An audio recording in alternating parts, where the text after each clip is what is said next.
ॐ तव कथामृतम्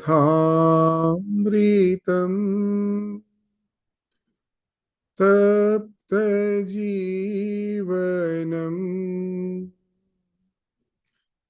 कविभिरीरितम्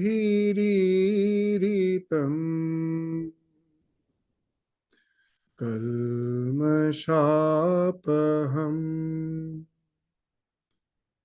श्रवणमङ्गलम्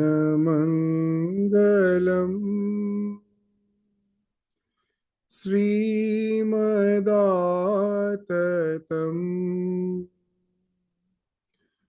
भुवि गृह्णन्ति ये भूरिदा जना.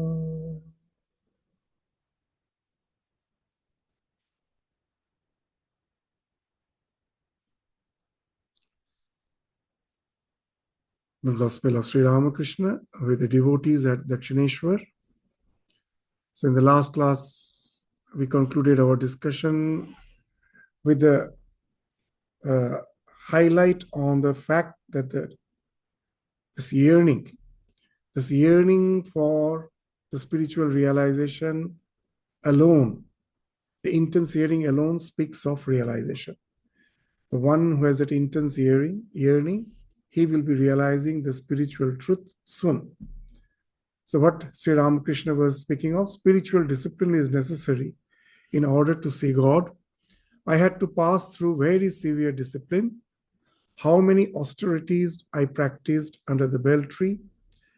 I would lie down under it, crying to the Divine Mother, O Mother, reveal thyself to me.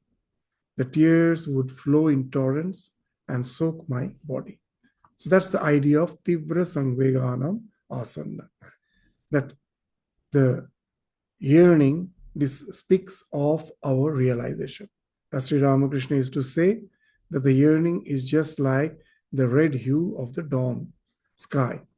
So in the morning, in the dawn, when the sun is yet to rise, we see the red hue, and that speaks of that the sun will be visible just in no time, in short time. So just as the way the red hue indicates the rising of the sun, similarly the yearning indicates that spiritual realization is just in hand. So M, you practiced so many austerities, but people expect to realize God in a moment. Can a man build a wall simply by moving his finger around his home? Master with a smile. Amrita says that one man lights a fire and 10 bask in its heat. So here Sri Ramakrishna is indicating that the spiritual practices, that his spiritual practices are for the benefit of the humankind. That as he used to say that I have done 16 parts, you do just one part. আমি 16 করেছি, তোরা একটা কর. So he has just set an example for us so that we, with our limited capacity, can at least try following the path which he has shown us. It may not be, it is impossible to have that intense spiritual practices which he had. But at least the path he has shown, that unless one have that intense yearning and is ready to sacrifice his everything for the spiritual life alone, the spiritual realization is not something possible. So he has shown the way.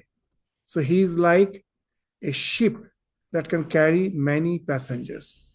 In Buddhism, you will find that there are so many schools, the Vajrayana, the Mahayana, the Vajrayana. This, what the various schools speaks of, especially this word Mahayana. The word Mahayana means, yana means a ship, a vehicle. Maha means big. That those who follow the path of Mahayana, they say that all the practices which we have adopted, it can be practiced by anyone. Pure meditation is for the one who are already spiritually evolved. But the others need some rituals, other needs some mantras. Other needs something to hold on. So Mahayana speaks of that. So in the life of Sri Ramakrishna also we find that he's like Mahayana. He practiced so many paths. He has followed all the paths. It's varied practices to show that through all the paths you can reach the goal as per your test, as per your temperament.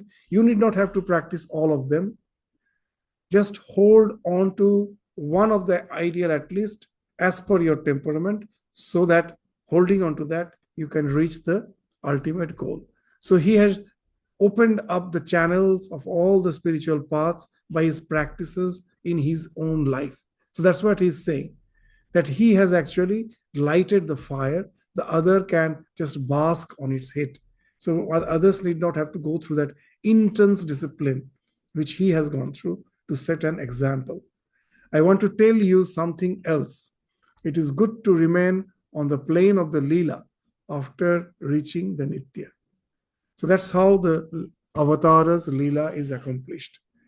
If he merges into the absolute, leaves his body, who will be there to relate to the humankind, the spiritual dimension of our existence?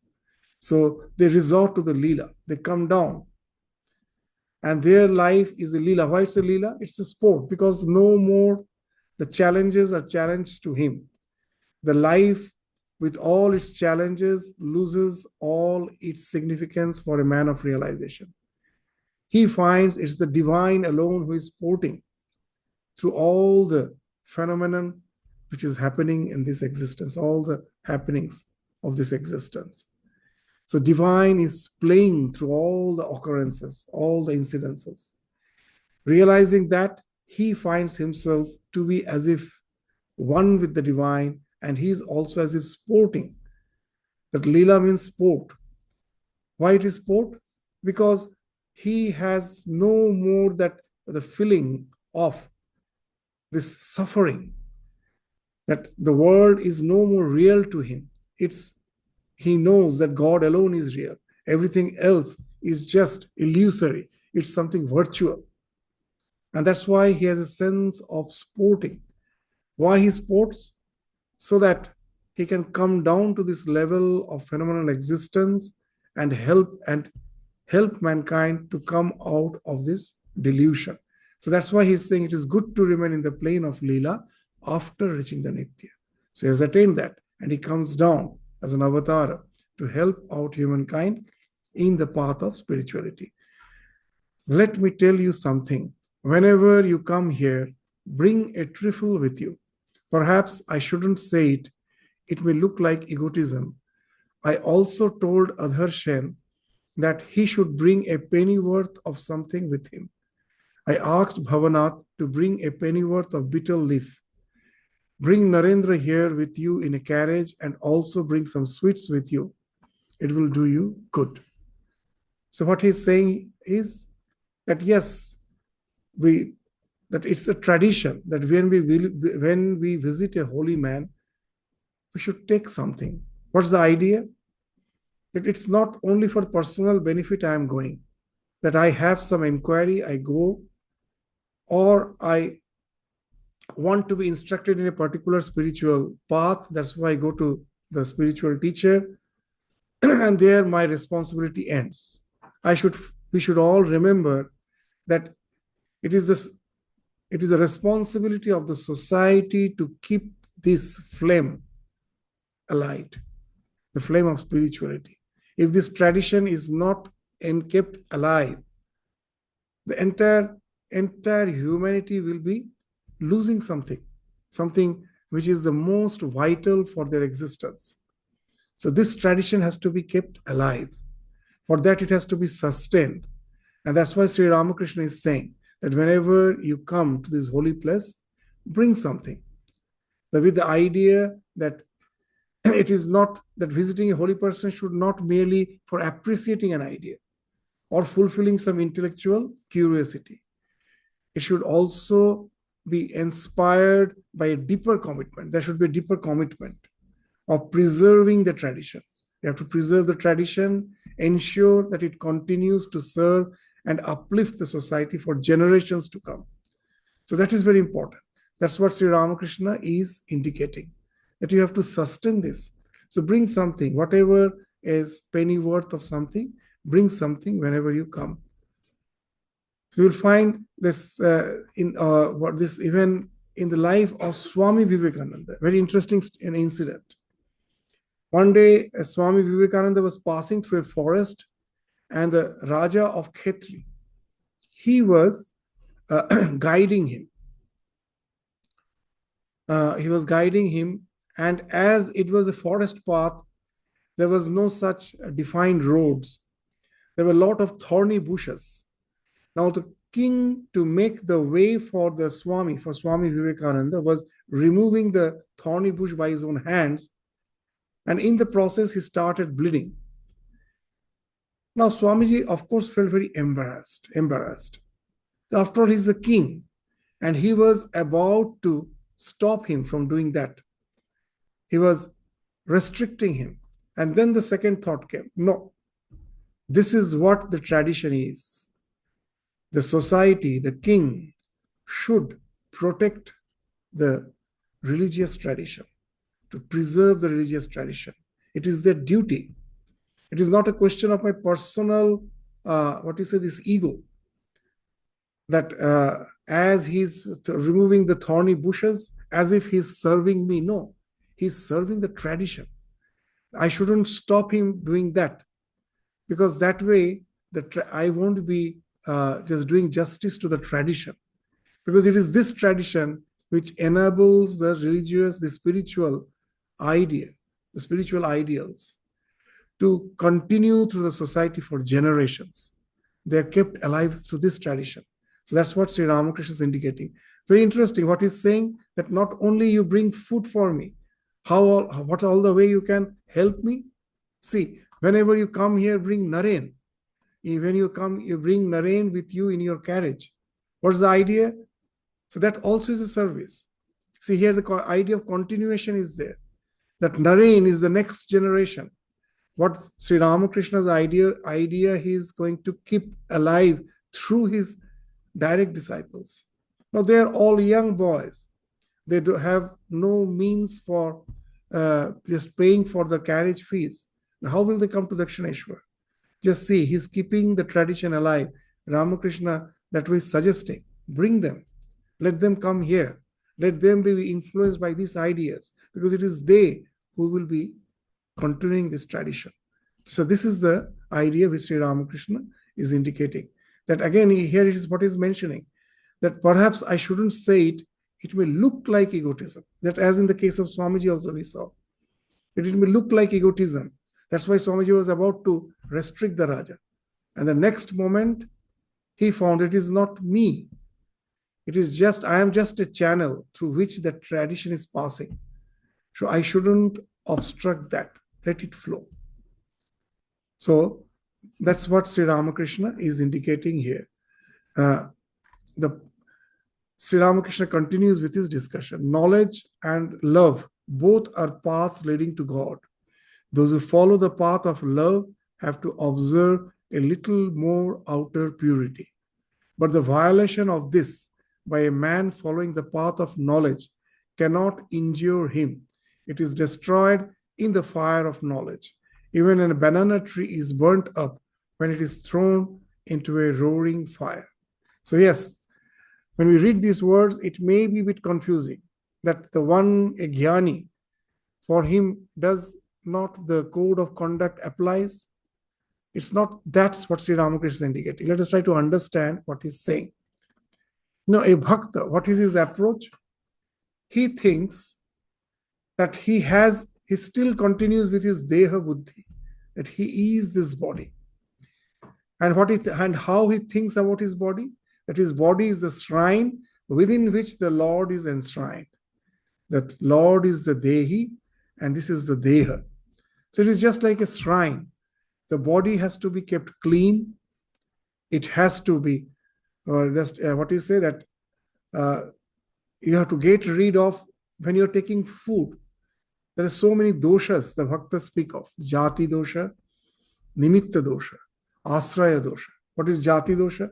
Some food by its nature is something which disturbs your mind. It makes you rajasic, it makes you tamasic. So some food like this onion, garlic.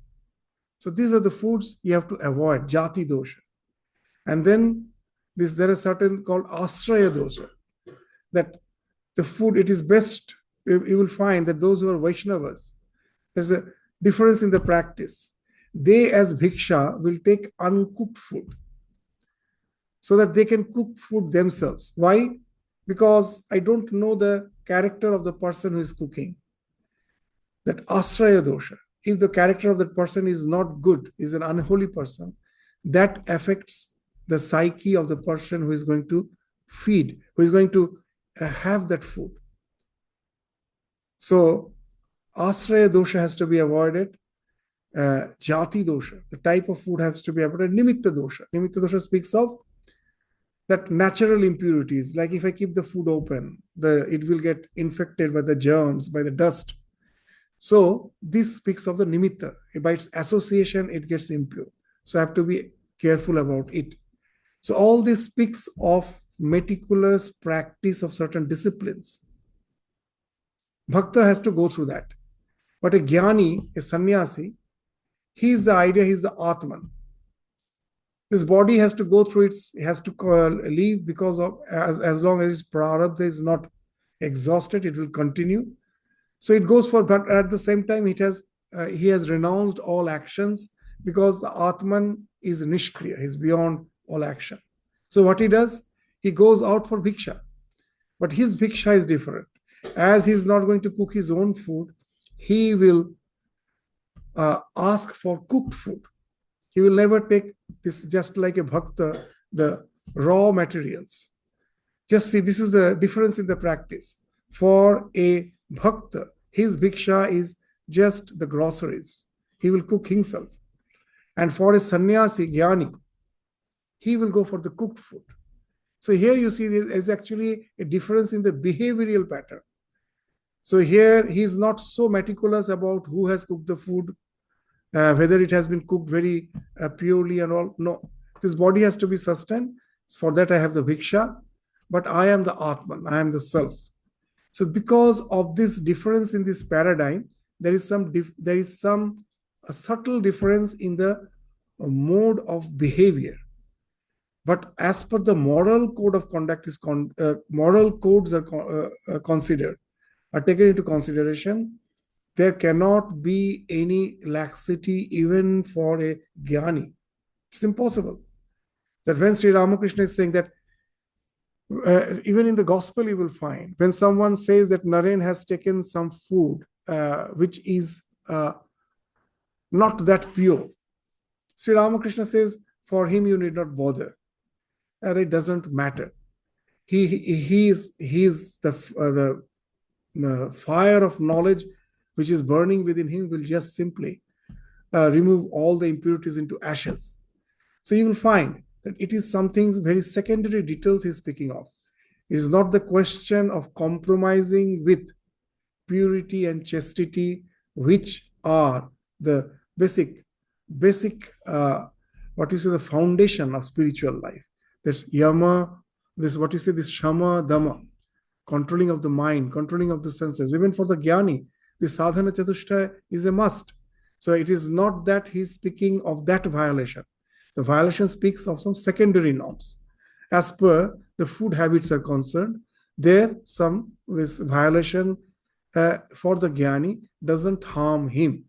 Actually, it is prescribed for him.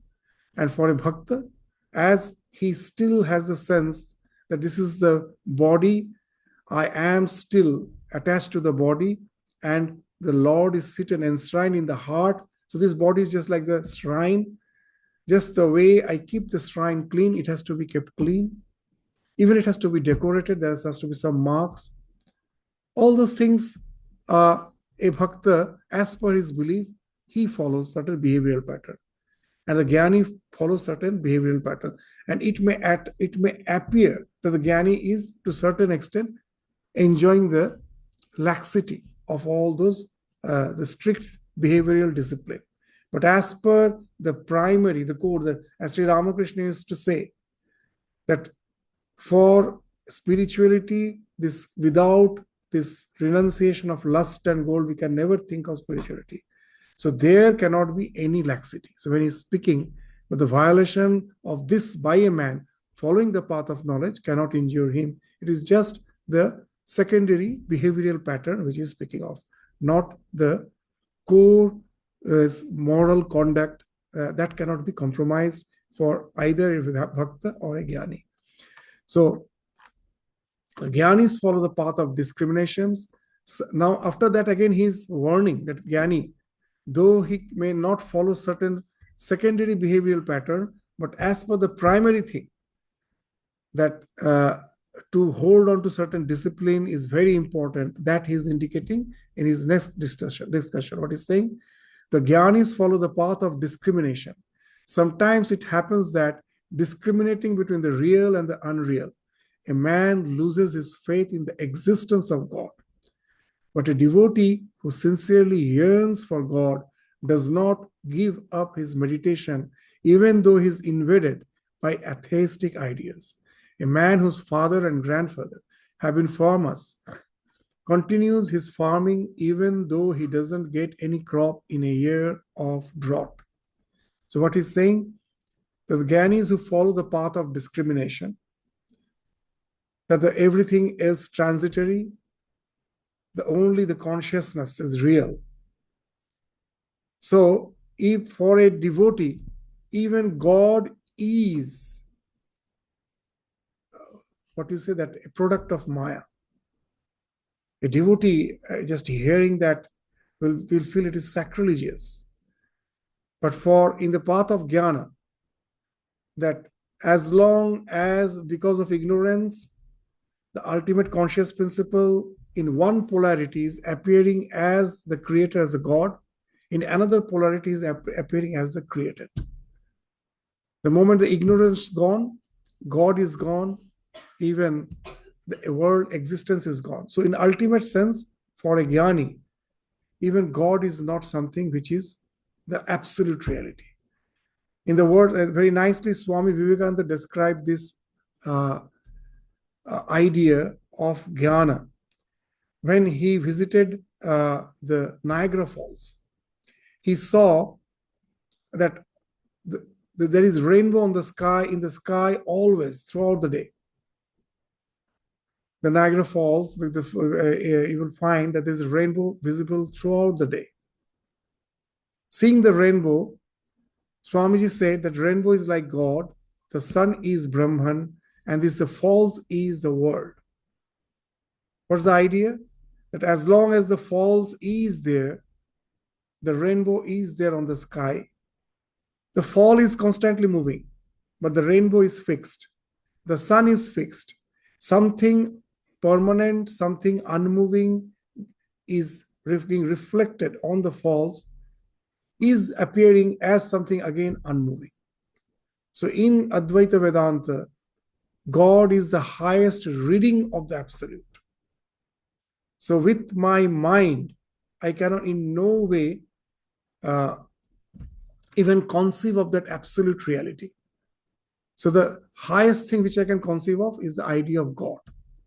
That behind this flow called samsara, something is permanent. That idea of that something is permanent, that leads us to the idea of God in absolute sense, that God also is something which is a part of the domain of Maya. That because of the ignorance, the conscious principle appears as the creator, and in another dimension appears as the created. So in that absolute sense, God is not there. But we should always remember, in absolute sense, God is not there. As long as I have the feeling of the body, I cannot deny God. That's the mistake where Sri Ramakrishna is pointing out. What the Jnani does, if a thorn pricks him, he feels pain. He tries to avoid that pain. But he says there is no God. How can it be that you are still in the realm of ignorance? You have the sense that you are the body-mind complex, and at the same time you are denying God. So then you have no base to stand upon, foundation. So your entire spiritual practice, life becomes very superficial. You have nothing to hold on. So that's why Sri Ramakrishna here is warning that Jnani shouldn't go to that extent. But okay, as per his this behavioral modes are concerned, there may be some difference with a bhakta. But as per his this primary disciplines are concerned, as per his, if I simply deny God, what a sadhu will do throughout the day, you'll find that sometimes that because of that he is not supposed to practice like an ordinary being this japa and other thing, he has nothing to do. He hasn't attained the goal. What he says, what he asserts is just like ativada. He's speaking something which he has not realized. He's constantly saying, I am Brahman, nothing else is there, not even God. But at the same time, we find that when he is sick, he do feel the suffering. I have seen in Kankhal, our hospital in Haridwar, in our hospital center at this Kankhal Sevasram. There, one very renowned sadhu was admitted in the hospital because of a massive heart attack. He was about to die. And he was very much revered in the sadhu samaj for his austere life, for his this discrimination and dispassion. He was revered. But when he was in the hospital bed, he was lying, we saw the tears flowing down his eyes. So he was surprised that even such an exalted soul is crying, thinking of his death. But the real fact we understood when we went near, and he tried to converse with us. And what he told was something interesting. That in Hindi he told that Zindagi bhar Atma Vichar karte aaya hu. That throughout my life, I was just doing Atma Vichar, that I am the Atman, I am the self, I'm not the body, not the mind, not the senses. But because of this heart attack, that the severe pain which I have, that I feel, that really makes me totally focused to my body. So this sense of unattainment, he thought that he have attained, but this gives a feeling that no, still the body pulls me, drags me. So that makes him that feel very much dejected. That's why he was crying. So what's the idea? That as long as I cannot deny my physical existence, I have no right to deny the existence of God. So that's going to another extreme. And that's what Sri Ramakrishna is indicating. The Jnanis follow the path of discriminations. Sometimes it happens that discriminating between the real and the unreal. Because consciousness alone is real, everything is unreal. Even God, the phenomenal existence, and the God, everything is unreal. So that way he loses faith in the existence of God. So that's something which is a detrimental for his spiritual journey. So in this respect, a devotee is safe.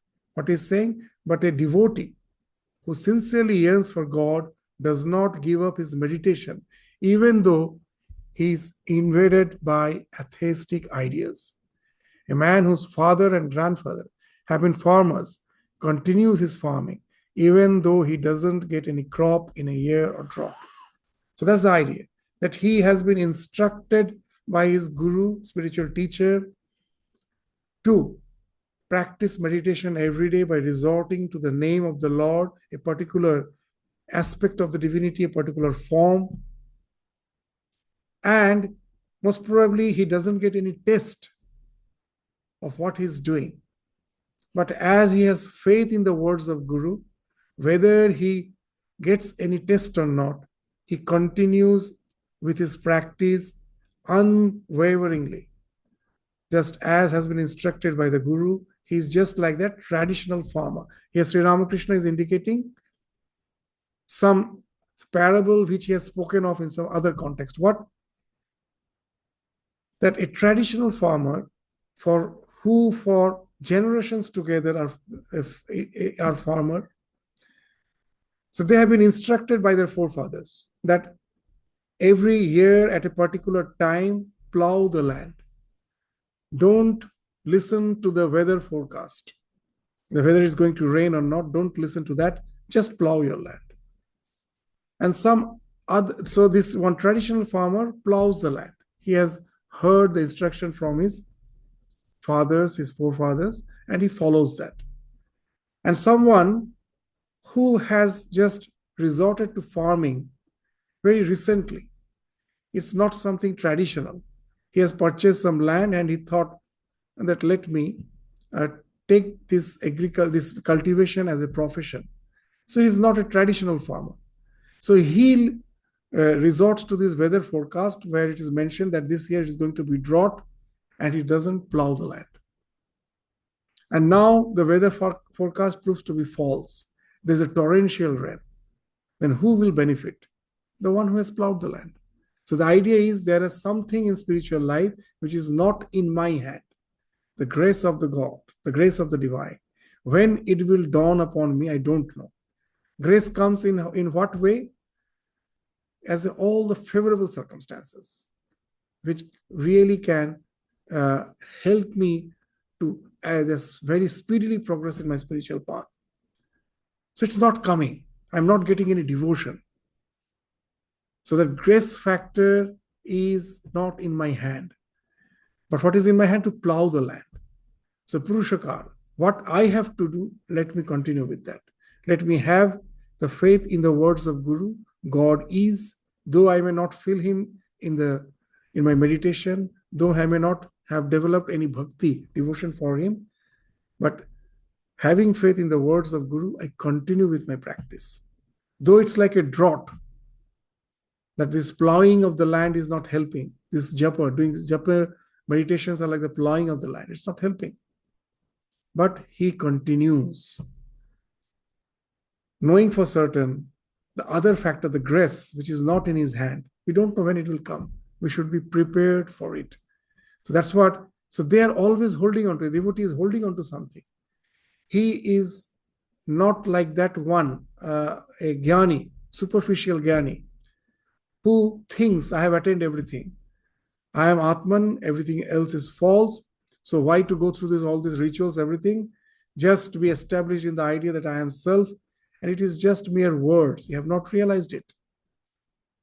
But for a bhakta, he has something to hold on, and that helps him to maintain certain, this discipline, to regiment himself, to discipline himself so that he can control his mind. For that, this belief helps him. So that's why Sri Ramakrishna is saying by these words that though a jnani, as previously told, that may not be following certain behavioral pattern, but as per the basic religious belief is concerned, there shouldn't be any compromise. Otherwise, there will be laxity in our spiritual part. We will get disintegrated. And then what he's saying, now we find Sri Ramakrishna is lying on the mat and resting his head on a pillow. Sri Ramakrishna continued the conversation. He said to M, my legs are aching. Please stroke them gently. Thus, out of his infinite compassion, the master allowed his disciple to render him personal service. It was a summer day, the June 8, 1883. It was a summer day. The evening service in Kali temple was over. Sri Ramakrishna stood before the image of the Divine Mother and waved the fan a few minutes. As Sri Ramakrishna came out of the temple, he saw Ram, Kedar, Aim, Tarak, and other devotees standing. Master's exhortation to a devotee to go forward. The master said to Kedar, your mind is still attracted to woman and gold. What is the use of saying you don't care for it? So this is the thing, that we may mentally go on denying the fact, that asserting the fact that the world is illusory, but unless it has been internalized, what's just the use of just saying that I don't care for that? Inwardly, that still that attraction is there. So unless I can remove that, just merely speaking, I don't care for them, in no way is going to help us. So this is a very important thing. To know something intellectually doesn't entail in internalization of the values. To know something intellectually doesn't entail. A drug addict knows intellectually that what is harming him. But does it restrict him? Does it help him in any way, that intellectual knowledge, to stop his addiction, to get rid of his addiction? No. So for that, the practice is required. Just merely saying that these are of no use, that this world, I don't care, they are something which are illusory, but at the same time I'm having attraction for it. And what's the use of saying that it is illusory? I don't care for it.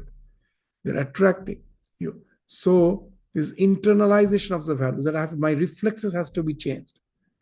That alone is spirituality. As Sri Ramakrishna used to say, that you, the people of Calcutta, the intellectuals of Calcutta in those days, by Calcutta, he's actually meaning, he means the so-called civilized world, the intellectuals of the civilized world. They're very intellectual. They're like the vultures which soar very high up in the sky, but their total focus is on some carrion, on some rotten flesh lying on a dungeon in a pit. Some rotten flesh is there. The vulture from high up in the sky with its telescopic eyes can see it. Its a total attention is on that. So Sri Ramakrishna says, with all your knowledge, you soar very high, but your attention is still on this filth, this lust and gold. So unless this is gone, just merely having that knowledge and just speaking that these are all illusory is of no avail. So education is the nervous association of ideas. We find in the life of Ramakrishna that to get rid of the idea that money is something necessary for life, that it is something trash, what he is to do, he will take his salary, whatever he is to get as a priest, whatever salary, that he will mix with a clod of earth and throw it in the Ganges. And in the process, that this idea got so much internalized. So in those days, this currency was all coins. So currency means metal. So we find that Ramakrishna that developed so much aversion for the coin, it finds expression as an internalization. How? His reflexes has changed. Even if what to speak of coin, if he touches any metal, he feels pain as if scorpion has bitten him. Just see, his reflexes has changed. In Bhagavad Gita also the same idea has been mentioned, that a man of realization becomes like a tortoise. Just like a tortoise, when it finds that it is in danger, all its arms are recoiled inside its, what you say, the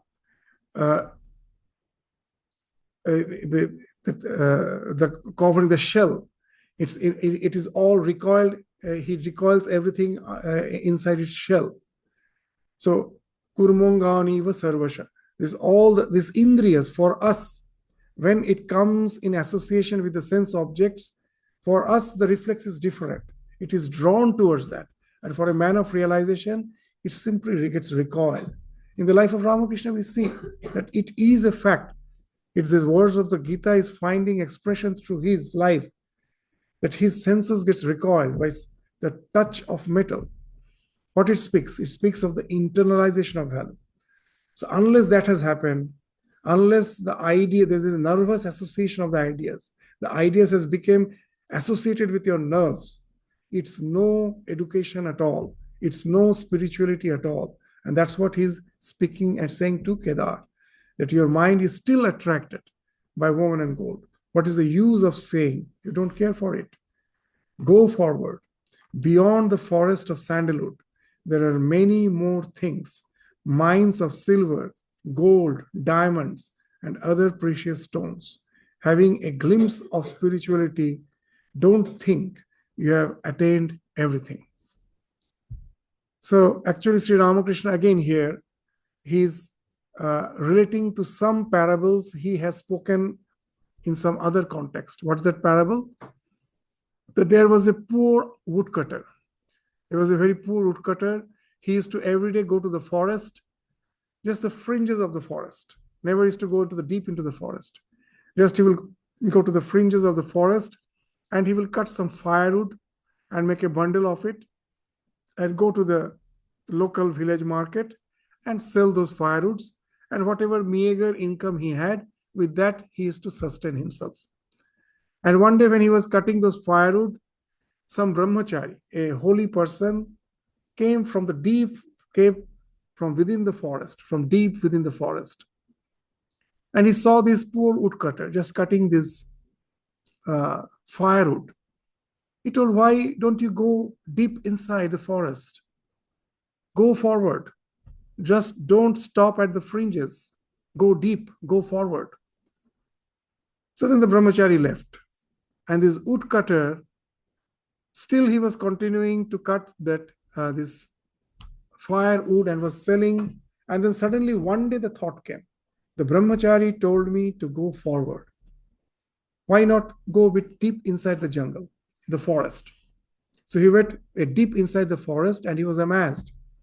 He saw actually it was a forest of sandalwood. And then he started cutting the sandalwood trees and selling the sandalwood. And sandalwood is very expensive. And he became rich. And he was satisfied. And then again, suddenly one day the thought came, yes, I am rich. Of course, my condition is much better than what it used to be. But the brahmachari has asked me to go forward. Why should I be satisfied with this sandalwood? Let me just try to go still inside, deep into the forest. And then he saw that still deep inside the forest, there were gold mines. First, he saw the silver mines. So mining the silver, he became still richer. And then he didn't stop. Still went forward. He found this gold mine. He found this diamonds. And he became extremely rich. So that's the parable of Sri Ramakrishna. So that's what he's relating to here. What he's saying that in spiritual life, we will find that in the very beginning, everything was dry. And I suddenly one day most probably get a glimpse, sudden glimpse, or a little favor, there's a flavor of devotion in the heart for the first time, the devotion is awakened.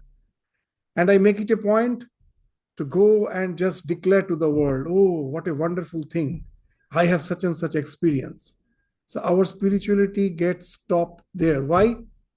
We forget the same ego resorting to which previously I was declaring the world, I am having these worldly riches, my son is such and such.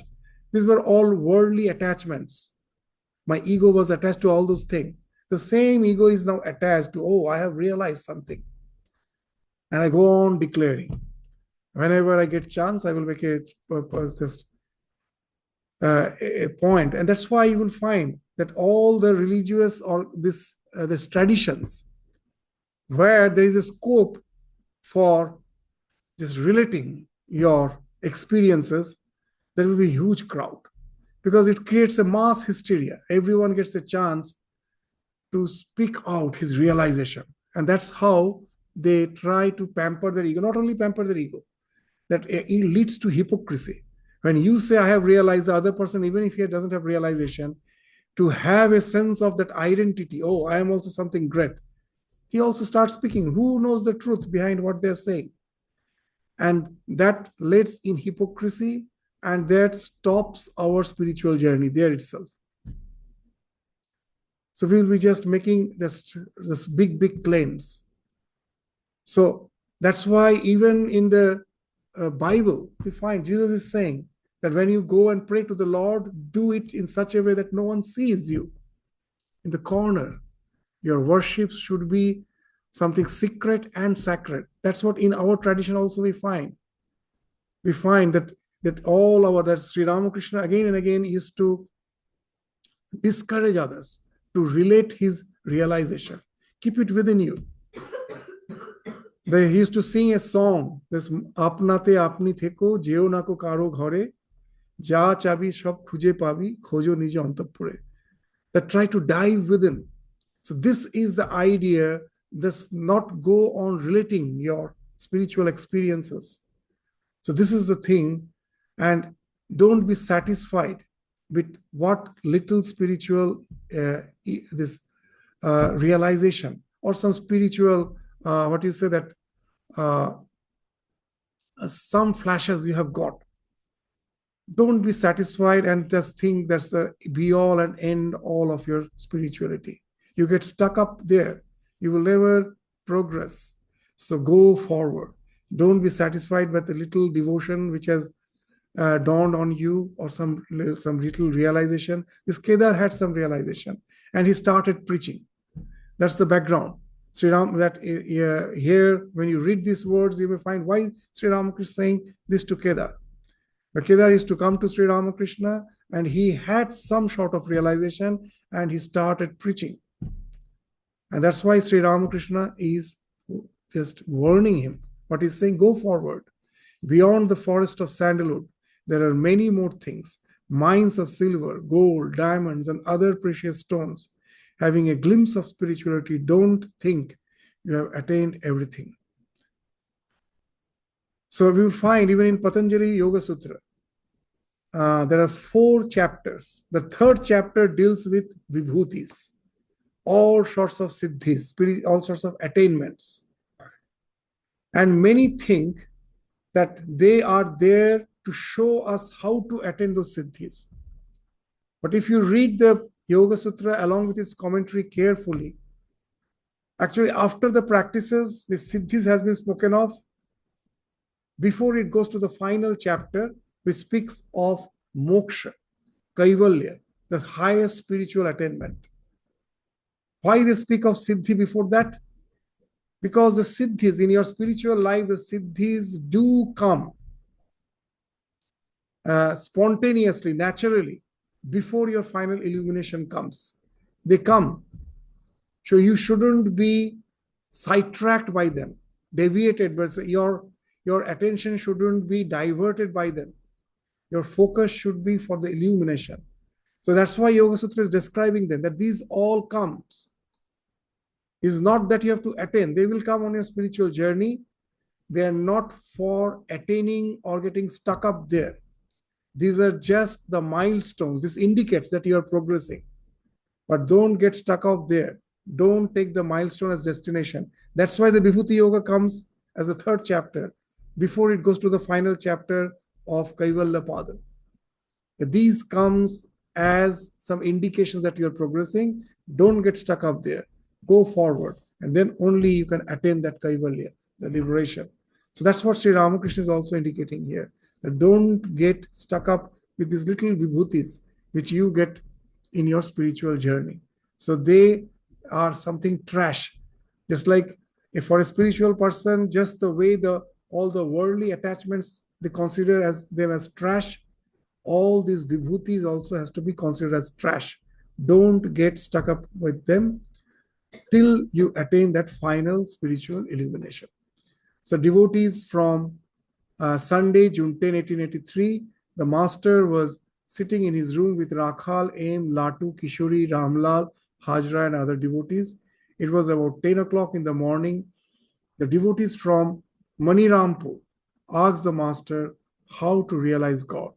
Master, you must practice spiritual discipline a little. It will not do simply to say that milk contains butter. You must let the milk set into curd and then churn it. Only then you can get butter from it. So this again and again, this religion is not mere belief, it is a practice. It is not just taught by practice, we have to go to the realization. That the words of that Swami Vivekananda is very important in this regard, that it is good to be born in a church, but it is horrible to die there. What it is meant by church, he means all the denominational religion, not a particular religion, any denominational religion. All the religion has some set of beliefs, some doctrines, dogmas. At the beginning, to hold on to them is okay. But if we get stuck up there, it speaks of no progress. We have to go from the belief to the realization. Holding on to the belief, we at last have to go to the realization. Without that, spirituality as such has no efficacy in our life. As Sri Ramakrishna used to say, all the doctrines and dogmas, all these basic practices are like the fencing. When a small sapling, which is just a tender sapling, which is yet to grow, to protect it from the grazing animal, we put some fence around it. But once the sapling has grown into a huge tree, that fence is no more required. So all these beliefs are like that fencing. At the beginning, they help us to integrate our life by holding on to them. But unless we have transcended them, so that it has enabled us to go to the spiritual realization, that fencing at last, if I find that the fencing is still needed, what it speaks? It speaks that the sapling has not grown. It somehow hasn't grown. And that speaks of that our getting stunted in our spiritual journey. And that's why Swamiji used to say, it's good to be born in a church, but it is horrible to die there. So we have to practice, we have to make it a point that if God is the only reality, I have to realize it. I have to see him face to face. I have to be one with him. And that's what Sri Ramakrishna is asking his devotees, that you must practice spiritual discipline a little. It will not do simply to say that milk contains butter. You must let the milk set into curd and then churn it. Only then can you get butter from it. So with this, we stop our discussion today. We'll continue with the succeeding discussions again in the next class.